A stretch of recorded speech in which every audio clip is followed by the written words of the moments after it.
constante de Planck. Como decíamos, desde la antigüedad ya se conocía el hecho de que cuando calentábamos un cuerpo, emitía radiación electromagnética. Y esa radiación que se emitía en esas circunstancias se conocía como radiación térmica. Cuando un cuerpo estaba a temperaturas bajas, del orden de 500 grados más o menos, por debajo de 500 grados, esa radiación térmica que emite no está dentro del rango visible, entonces no hay ningún fenómeno visual apreciable. La mayor parte de la energía está concentrada en longitudes de onda en la región del infrarrojo. Pero a medida que vamos calentando el cuerpo, aumenta la cantidad de radiación térmica emitida y además la energía se extiende a longitudes de onda cada vez más cortas. Cuando estamos a temperaturas de entre 600 y 700 grados más o menos, hay energía suficiente en la región del espectro visible como para que empecemos a ver que el cuerpo empieza a tomar cierta luminosidad y lo podemos ver como si un cierto color rojo, rojo apagado. Y a medida que vamos aumentando la temperatura, el cuerpo va a ir tomando diferentes colores, va a pasar a tener un rojo más brillante, un amarillo, e incluso cuando subamos la temperatura más podremos ver el cuerpo de un color aparentemente como un blanco, color que se suele llamar blanco caliente. Gustav Kirchhoff, un físico alemán, fue de los primeros en estudiar este fenómeno, y para poder analizarlo lo que hizo fue estudiar lo que denominó la radiación de un cuerpo negro, que es un cuerpo ideal que absorbe toda la radiación que le llega. Es como un absorbente perfecto o un emisor perfecto de radiación. Entonces vamos a ver un poco en qué consiste, o tratar de entender un poco en qué consiste este criterio, este concepto de cuerpo negro, viendo primero lo que sucede cuando incide radiación sobre una superficie. Entonces, cuando llega radiación sobre un cuerpo opaco, una parte se va a ver reflejada y una parte va a ser absorbida. En general, los cuerpos de colores claros van a absorber poca radiación de la incidente y los cuerpos de colores oscuros van a absorber la mayor parte. Entonces, tratemos de entender qué es lo que pasa con ese proceso de absorción. Cuando la radiación es absorbida por un cuerpo, lo que se produce es un aumento en la energía cinética de los átomos que constituyen la superficie, ¿sí? Que oscilan alrededor de sus posiciones de equilibrio. Cuando la energía cinética de traslación promedio de los átomos aumenta, como esa energía cinética determina la temperatura, lo que se produce es un aumento en la temperatura de la superficie absorbente. Ahora, los átomos contienen carga, ¿no? Los electrones, y son acelerados por esas oscilaciones. Entonces, como sabemos desde la teoría electromagnética, cuando tenemos una partícula cargada acelerada, va a emitir radiación electromagnética. Entonces, esa reemisión de radiación va a producir una reducción en la energía cinética de las oscilaciones y por ende una reducción en la temperatura. Entonces tenemos como una competencia entre el aumento de temperatura que se produce por la absorción de radiación y la disminución de temperatura que se produce por la reemisión. Cuando la tasa de absorción es igual a la tasa de emisión, la temperatura es constante y decimos que el cuerpo está en equilibrio térmico con su entorno. Es por eso entonces que un buen absorbente de radiación también va a ser un buen emisor de radiación. Y esto fue propuesto inicialmente por Kirchhoff, que aseguraba que un cuerpo emite radiación a una temperatura y frecuencia determinadas exactamente también como absorbe la misma radiación. Y esto, la idea esta que tenía Kirchhoff, o esta idea que propone Kirchhoff, tenía un fundamento termodinámico. Entonces, para entenderlo, pensemos que, por el contrario, hay un cuerpo especial, particular, que puede absorber mejor de lo que emite. Entonces, supongamos que tenemos un montón de cuerpos o de objetos en una habitación, todos a la misma temperatura.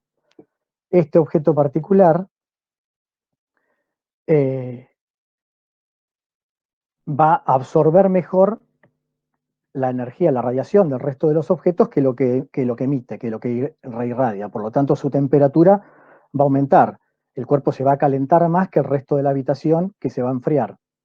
Lo cual de alguna manera está contradiciendo la segunda ley de termodinámica, ¿no? Entonces, un cuerpo tiene que emitir radiación exactamente tan bien como la absorbe, como absorbe la misma radiación a una temperatura y frecuencia determinada, para no violar la segunda ley termodinámica.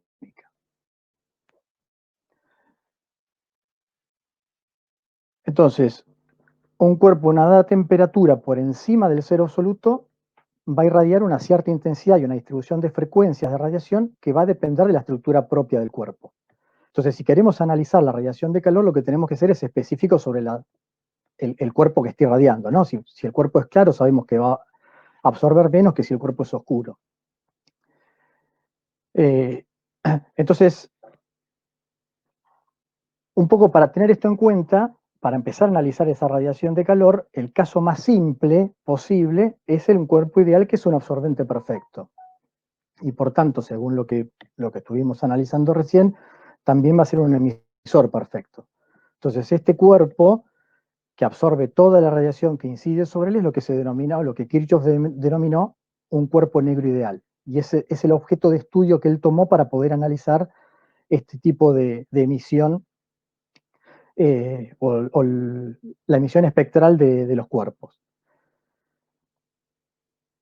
¿Cómo podemos pensar un cuerpo negro, a un cuerpo negro ideal? Entonces, lo que propuso Kirchhoff en 1859 es que si hacemos un pequeño orificio en el costado de una caja grande, este va a ser un excelente absorbente, casi perfecto, porque cualquier radiación que ingrese por el orificio va a rebotar en el interior y se va a absorber en cada rebote hasta absorberse completamente dentro del cuerpo, con muy pocas probabilidades de salir. De esa manera, toda la radiación incidente va a ser absorbida dentro del cuerpo. Y en el interior de la caja, la materia y la radiación van a estar en equilibrio. Entonces, esto era una idea, digamos, conceptual. La pregunta es de qué nos sirve esta idea ideal en la práctica, ¿no? ¿Cómo podemos construir en el laboratorio un absorbente perfecto para poder hacer un experimento y de alguna manera determinar cómo es la emisión de este cuerpo negro ideal? Entonces lo que se pensó en ese momento fue hacer lo que había propuesto Kirchhoff, pero a la inversa. Entonces, tomar un horno que uno puede calentar a diferentes temperaturas y hacer un pequeño orificio en un costado del horno.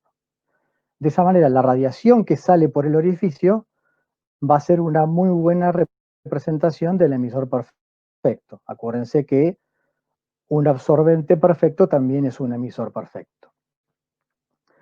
Entonces, Kirchhoff de alguna manera planteó que la distribución espectral del cuerpo negro, que podemos llamar una función I, que va a depender de la frecuencia y de la temperatura, va a ser una propiedad exclusiva de la radiación, depender de las características del cuerpo, ¿sí? Porque independientemente de cómo sea el cuerpo, toda la radiación que llega al cuerpo negro es absorbida. Entonces tiene que ser una propiedad de la radiación. De alguna manera, el problema que Kirchhoff planteó fue, bueno, ¿cómo podemos hallar una expresión explícita, una expresión analítica que me describa esa distribución espectral de energía de la radiación de un cuerpo negro? Lo que no imaginaba Kirchhoff es que esta idea iba a ser el puntapié para, de alguna manera, descubrir o abrir la puerta hacia la mecánica cuántica. Entonces, esta idea de tener un horno con un pequeño orificio, una temperatura y analizar la radiación fue lo que empezaron a hacer varios científicos allá por el año 1895 en la Universidad de Berlín. Wien y Lummer fueron los primeros que hicieron experimentos de este tipo y comenzaron a medir la radiación que salía. La luz que salía por ese agujero tendría un parecido casi exacto a la luz, a la radiación de un cuerpo real a la temperatura a la que se encontraba el horno durante el experimento. El experimento entonces era muy sencillo, no se ponía una determinada temperatura, el haz que salía por el agujero pasaba a través de una rejilla de difracción, acá está esquematizado en este dibujo por un prisma, que lo que hace es enviar cada longitud de onda, cada frecuencia de la radiación en un ángulo diferente, y eso se hacía incidir sobre una pantalla, y se movía un detector a través de la pantalla para determinar la intensidad para cada una de las frecuencias que eran emitidas desde la fuente. Y así poder construir curvas de distribución espectral en función de la frecuencia o de la longitud. Entonces, a través de estos efectos se pudieron obtener curvas de este tipo, que nos dan la distribución de potencialidad en función de la longitud de onda del cuerpo negro. para diferentes temperaturas, ¿no? Lo que tenemos acá son curvas ya obtenidas más modernas, no son las que se obtuvieron originalmente. En ese tiempo empezaron a construirse curvas de este tipo donde vemos que la distribución espectral varía con la temperatura. Lo que se ve es que se produce un aumento de la energía radiada con temperatura. Fíjense que el área total bajo esta curva, lo que me da una idea de la energía total. También la forma de las curvas va cambiando a medida que la temperatura del cuerpo negro cambia.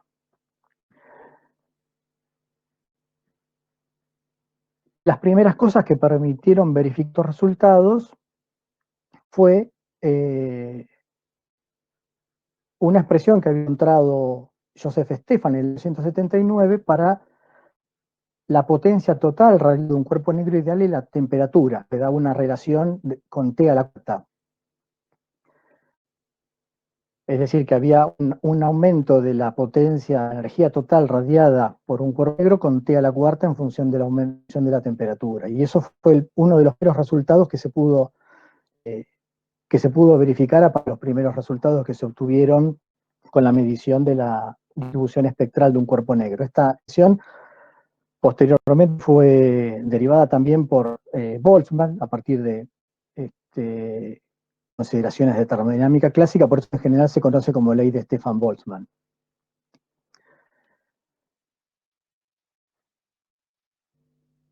Otra de las características destacables de las formas que tiene curva es que se ve que tiene un máximo. Ese máximo se va corriendo hacia menores longitudes de onda a medida que aumenta la temperatura.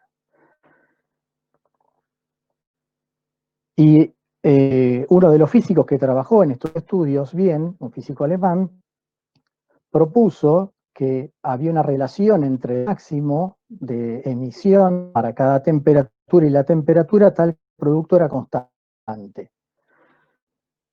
Y determinó también esa constante. Bien, recibió todos esos descubrimientos sobre leyes que gobiernan la radiación de calor el Premio Nobel de Física en el año 1911. Entonces, empezaron a conocer algunas características de la distribución espectral de la radiación, se pudo reconstruir en diferentes regiones del espectro la forma, pero lo que se quería, lo que se intentó encontrar a partir de ese momento fue una expresión que permita describir la forma de esas curvas en función de la temperatura. Uno de los primeros que lo intentó fue Propobien, que usando su ley de desplazamiento y la ley de Boltzmann, propone una ley para explicar esa distribución espectral, pero pronto vio que funcionaba bien para altas frecuencias, pero fallaba en el infrarrojo. Un nuevo intento para encontrar una expresión empírica que describa la distribución espectral de la radiación de cuerpo negro fue propuesta por Rayleigh y por Jensen en el año 1900, pero basándose en física clásica. Esta expresión daba un buen ajuste entre la teoría y la observación en la zona de bajas frecuencias, pero para altas frecuencias o para bajas longitudes de onda, nuevamente fallaba y se preveía un aumento infinito en la energía en la región del ultravioleta, algo que más adelante se conoció como catástrofe ultravioleta.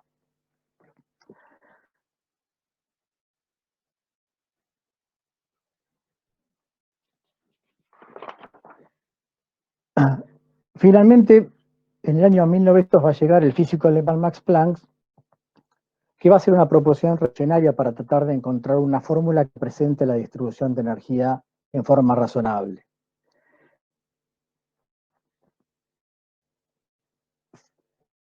Planck lo que hace es representar las paredes del cuerpo negro como un conjunto de osciladores, que en sus diferentes usían todas las frecuencias que existe contenido en la región interior de la cavidad. Y lo que descubre Planck es que solo podía llegar a derivar una fórmula de distribución espectral que ajustara los dos datos experimentales si limitaba las frecuencias que podían emitir y absorber esos osciladores. Y a diferencia de lo que permitía la mecánica clásica, que era que las emisiones y las absorciones se produjeran en forma continua, lo que veía que necesitaba Planck era que esa energía que podían emitir o absorber los osciladores tenían que ser discretas, tenían que emitirse en paquetes de energía proporcionales a su frecuencia de oscilación, que denominó cuantos de energía. Es decir, las energías de la radiación estaban cuantizadas y tenían que valer un número entero multiplicado por una constante, multiplicado por frecuencia de la radiación. Entonces, esta suposición fue inicialmente una herramienta matemática para contar estados de los osciladores, pero estas ideas y discusiones que generaron posteriormente fueron la clave para el desarrollo de la mecánica cuántica. Tanto Einstein, cuando explica el efecto fotoeléctrico, o Bohr, posteriormente cuando formula su modelo del átomo, se van a basar en este postulado que lo considera Planck de alguna manera como el padre de la mecánica cuántica. Entonces Planck llega a una expresión, radiación para la distribución de intensidad de la radiación de un cuerpo negro con una expresión de este tipo, que ajustaba en forma casi perfecta las curvas que se conocían hasta ese momento, que se habían obtenido experimentalmente. Habían dos constantes de ajuste, esta constante H, la otra constante K. De hecho, Planck ajustó esta curva a las curvas experimentales que existían y llegó a valores muy parecidos a los valores que conocemos hoy para la constante de Planck y para la constante de Boltzmann. En particular, ajustó un valor del orden de 6,5 para la constante de Planck y un valor de 1,35 para la constante de Boltzmann. Es decir, que las visiones que existían en ese momento de la función de distribución de intensidad de la radiación de cuerpo negro eran realmente muy, muy precisas. Y por sus estudios recibió el Premio Nobel de Física en 1918 en reconocimiento de los servicios que prestó al avance de la física, descubrimientos en los cuantos de Entonces, vamos a hacer nosotros, el experimento es usar la ley de radiación de Planck para medir la intensidad a una frecuencia fija a diferentes temperaturas y a partir de esas determinaciones determinar la constante de Planck. Entonces, ¿cuál va a ser un poco de lo que vamos a hacer? Entonces, vamos a analizar la radiación del cuerpo negro, pero vamos a trabajar no en función de la frecuencia, sino para una frecuencia fija. Vamos a fijar la frecuencia de forma tal de tener una expresión que dependa solamente de la temperatura. Y en el ejemplo vamos a usar valores de frecuencia y de temperatura que H nu sea mucho mayor que KT, de forma tal que esto sea suficientemente grande como para poder despreciar este 1 y poder aproximar a la función de distribución de intensidad como un simple exponencial en negativo. Entonces podremos escribir a esta función para una frecuencia fija como menos h por esa frecuencia dividido kt. Entonces esta va a ser la expresión que vamos a analizar. Lo que vamos a hacer en principio es medir la intensidad en función de temperatura y a partir de esa determinación, bueno, la idea es linealizar esta expresión, no es algo muy complejo, es algo bastante sencillo, y eso se lo dejamos para que analicen ustedes, y a partir de esa linealización determinar el valor de la constante de Planck. ¿En qué consiste el experimento? Bueno, lo que va a tener es una fuente de emisión, un cuerpo negro, que ahora vamos a ver cómo lo modelar. Va a ser una lámpara conectada a un circuito en el que podemos variar la tensión con el que lo alimentamos. Vamos a tener un puente variable acá, entre 0 y 220 volts. Vamos a medir la corriente y la diferencia de potencial que van a estar circulando por la lámpara, por el filamento de la lámpara. Y la luz emitida, la intensidad de radiación, la vamos a medir con un detector de intensidad lumínica que va a estar compuesto por un fotodiodo. Ahora vamos a ver un poquito más en detalle cómo funciona. Entonces, vamos a modelar el cuerpo negro a través de una lámpara de filamento de diferentes potencias que va a estar dentro de un cilindro oscuro. Va a estar tapado también por acá encima y acá abajo vamos a tener nuestro detector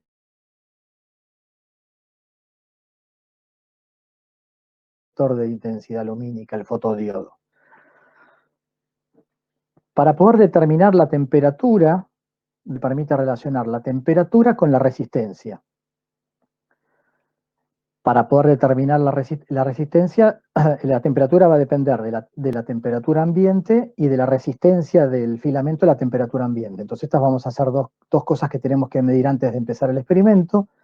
Y para determinar la resistencia lo que vamos a hacer es determinar usando la ley de Ohm y medir la diferencia de potencial y la corriente que esté circulando por el filamento en cada una de las condiciones en las que vamos a ir trabajando. Es decir, que nosotros a medida que aumentemos el potencial, la diferencia de potencial que aplicamos a la lámpara, vamos a ir cambiando la temperatura. El hecho de cambiar la resistencia implica que vamos a ir cambiando la temperatura y vamos a determinar la temperatura a través de esta ley empírica.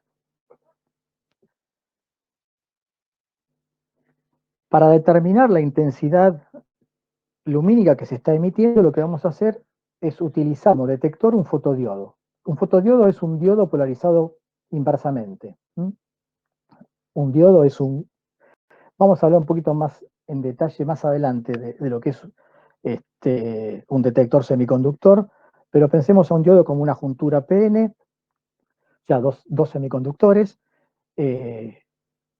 y que la particularidad que la que tiene para poder funcionar como fotodiodo es que lo vamos a polarizar inversamente.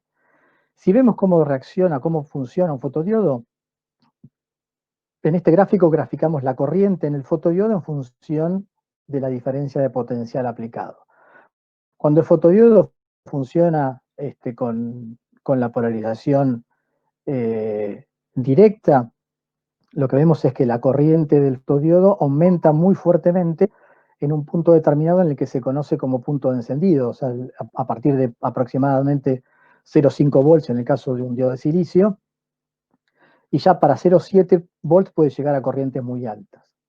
En esta región, la intensidad de corriente que circula por el fotodiodo no depende de la intensidad lumínica que esté llegando al fotodiodo, sino simplemente del potencial que se está aplicando.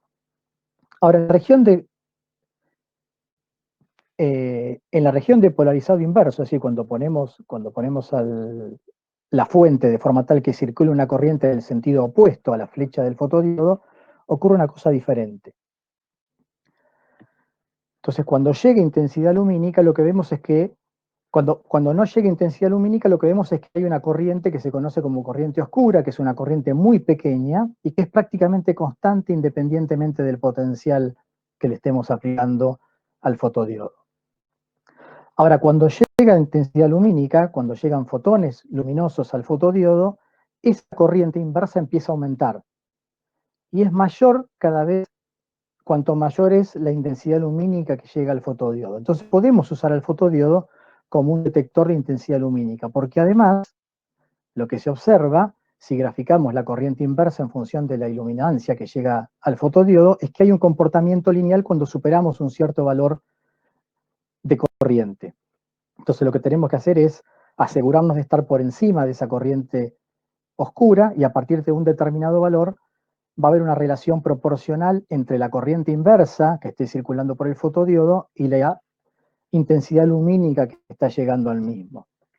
Entonces, a partir de esta relación, podremos, midiendo la corriente inversa, tener una relación proporcional con la intensidad lumínica que está llegando al fotodiodo. Y así es como lo utilizamos como un detector de intensidad.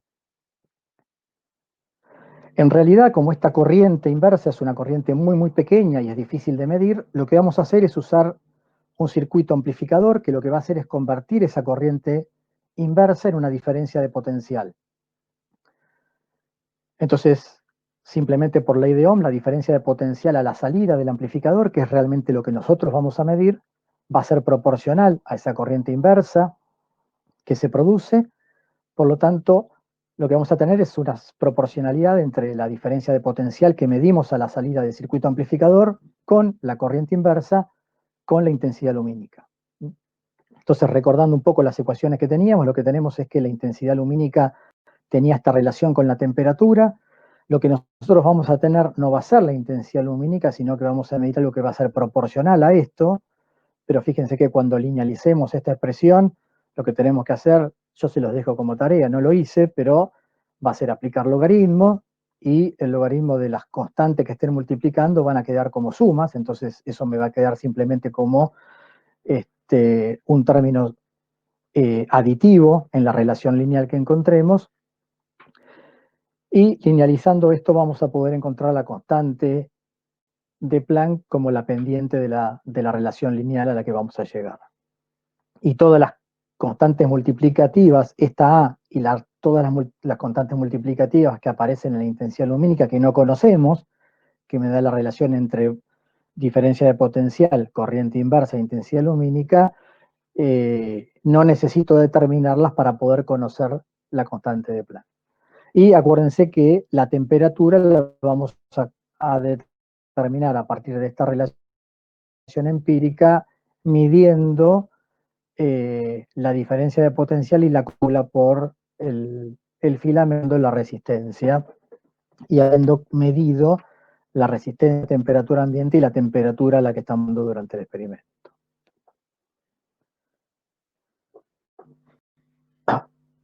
Una cosa que yo les dije era que vamos a trabajar a frecuencia fija, ¿y eso por qué? Bueno, eso, ¿cuál es esa frecuencia? Porque si acá una cosa que tenemos que conocer es la frecuencia a la cual estamos trabajando. ¿Por qué estamos trabajando a frecuencia fija? Bueno, porque nuestro detector, de alguna manera, tiene una cierta sensibilidad espectral que hace que detecte, si miramos este gráfico, que nos da la sensibilidad espectral en función de la longitud de onda del fotodiodo, lo que vemos es que tiene un máximo para una longitud de onda de 950 nanómetros.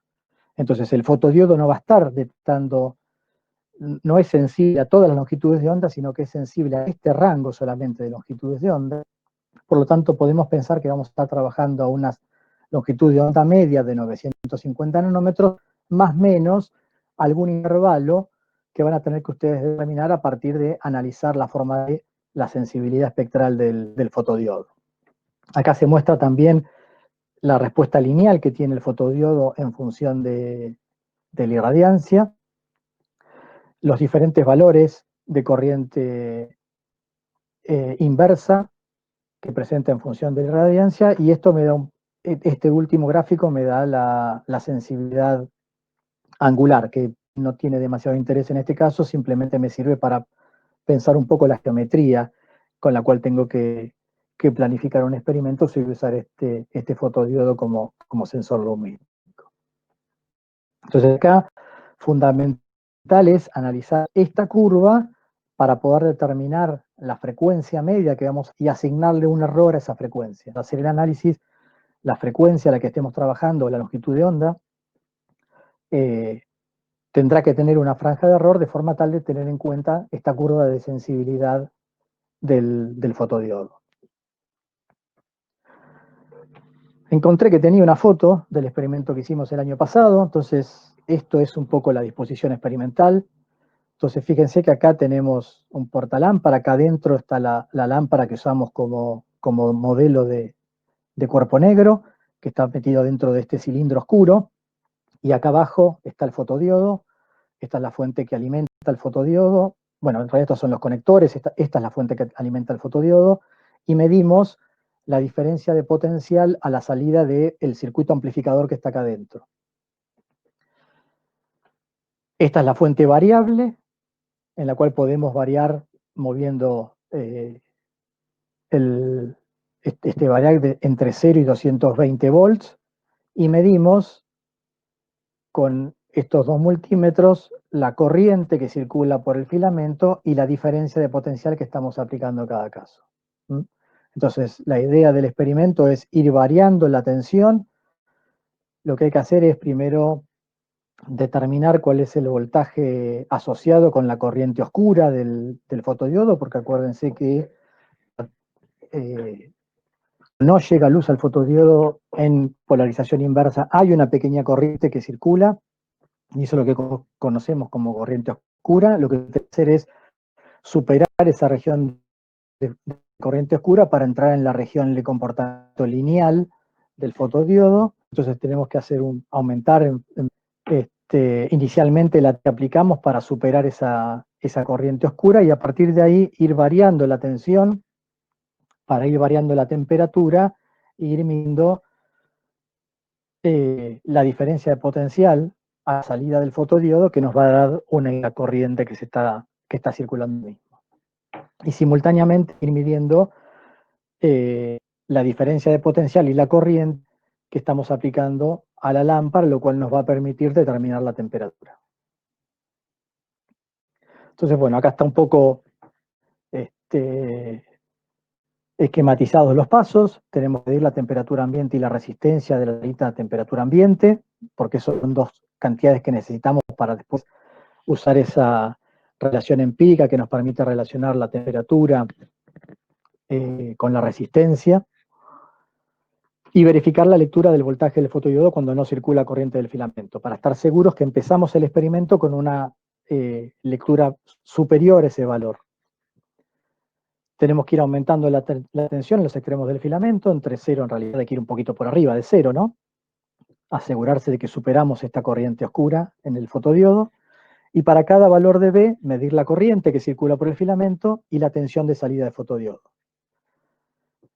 Bueno, tendremos que registrar las incertidumbres asignadas en cada una de esas medidas, que van a estar asociadas en este caso a los instrumentos de medición que tenemos, y con estos datos medidos en forma directa, hacer el gráfico que nos permita determinar en forma más conveniente el valor de H. Como les dije, la idea es linealizar esa expresión. Es muy sencillo eso, aplicando el logaritmo de los dos lados y encontrando una relación lineal donde H va a estar de nuevo asociado con la pendiente de la recta determinada, del ajuste de esos datos. Esto, cuando les pasemos los datos, van a ver que va a haber información para dos lámparas diferentes, de diferente potencia, 2 o 3, no me acuerdo si había, creo que había 3 lámparas diferentes de diferente potencia, o sea que van a tener, en principio, 3 conjuntos independientes de datos para analizar, a partir de los cuales van a determinar 3 valores, en principio, independientes de la constante de Planck.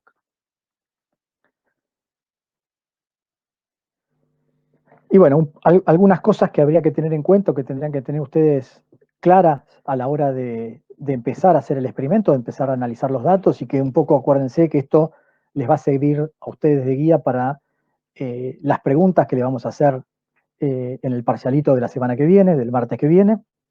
Entonces, primero, bueno, tener en cuenta cuál es el objetivo del experimento. Siempre es la primera pregunta que uno se tiene que hacer, ¿no? Cuando uno hace un experimento, lo que tiene que tener en claro es, bueno, ¿qué es lo que quiero hacer? ¿Para qué estoy haciendo todo esto? ¿No? ¿Cuál es el objetivo final del experimento que estoy haciendo? Más allá de que voy a medir esto, que voy a medir aquello, el objetivo final tiene que estar siempre presente. Bueno, describir un poco el dispositivo experimental, qué objetos se modelan en este caso como cuerpo negro, cómo vamos a determinar la temperatura del filamento, cómo vamos a determinar la intensidad de luz que emite el filamento. Un punto fundamental es cuál es la frecuencia de la radiación que detecta el fotodiodo. Acuérdense que el fotodiodo tiene una respuesta espectral, y esa respuesta espectral me va a determinar a mí cuál va a ser la frecuencia media que estamos determinando. No estamos midiendo la intensidad para todo el espectro de radiación, sino que nos estamos parando a una frecuencia de alguna manera fija, que me la determina el máximo de la respuesta espectral del fotodiodo en función de la longitud de onda, y es esa curva que les mostré hoy. ¿Cuáles van a ser las magnitudes que vamos a variar? ¿Qué va a graficar para obtener una relación lineal? Entonces, bueno, ¿cómo linealizamos esa relación? Que en principio es una relación exponencial. Y finalmente, bueno, ¿cómo se va a obtener la magnitud buscada? En este caso, la constante de Planck, a partir de esas magnitudes medidas. Y bueno, ¿cuál es el valor aceptado de la constante de Planck? En este caso eso está puesto en alguna de las diapositivas. Va a ser el valor contra el cual ustedes van a tener que contrastar el valor que determinen a partir del experimento.